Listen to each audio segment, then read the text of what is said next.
Today in the grain market, soybeans were higher. There's better exports to end the week, as well as new lows in the U.S. dollar that gave the market a little bit of a pop here as it's trying to claw back some of the 29 cents that it has lost for the week. Right now, CVOL is at 22.5%, which is kind of medium from where we were before. The soybean oil is 33.6. The meal is 21.5. November volatility outright is 21.5 as well. There's been more activity in the $13 puts. I give you all this information so that you kind of have an idea of where we're at. It's kind of we finally ended the August doldrums, and of course we have the holiday weekend here, and the report coming in next week, so it should be pretty exciting. One thing to look at from the option open interest in that heat map, it just looks like the very bottom for the November soybeans is about $9 before really the open interest kind of falls off. I think it's just something interesting to look at. It just seems like everyone's really leaning to the upside. But today we did get a little bit of firm. I mean, we were up at 10 cents really at one point. So the market's ending pretty decent.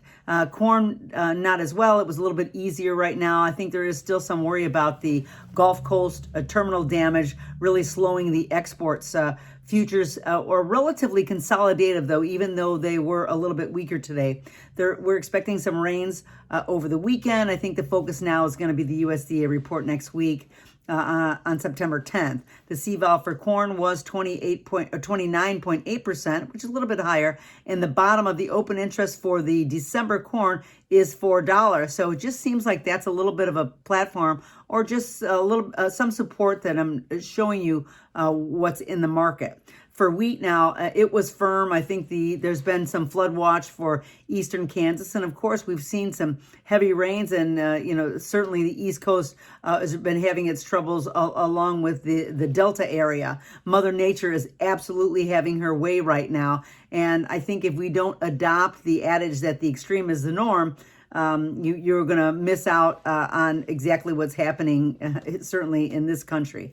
CVOL for wheat is 26.7%. So everything is really pretty steady. The bottom of the open interest channel here is $6. And I give you all these numbers so you know where the option open interest is, or where a lot of the traders just think that the market just can't go below. That being said, nobody's bigger than the market, and there's still a lot of opportunities out here. But right now, the holiday is upon us, and after when we reopen on Tuesday, I think we have a little bit better idea of where harvest is going to go, what our numbers are going to be come the USDA report, and we'll have a lot more to digest into the market after that.